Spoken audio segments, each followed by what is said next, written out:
Savolat sizga aytib bering deyishgan ekan. Qo'ldan kelgancha aytib beramiz. Yoqsa komment, like va follow tugmalarini bosib ketamiz.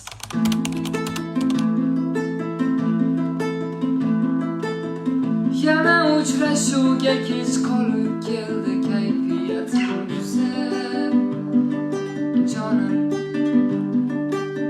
anhorni bo'yida sarg'ayib kutdim, kelayapsan kulib.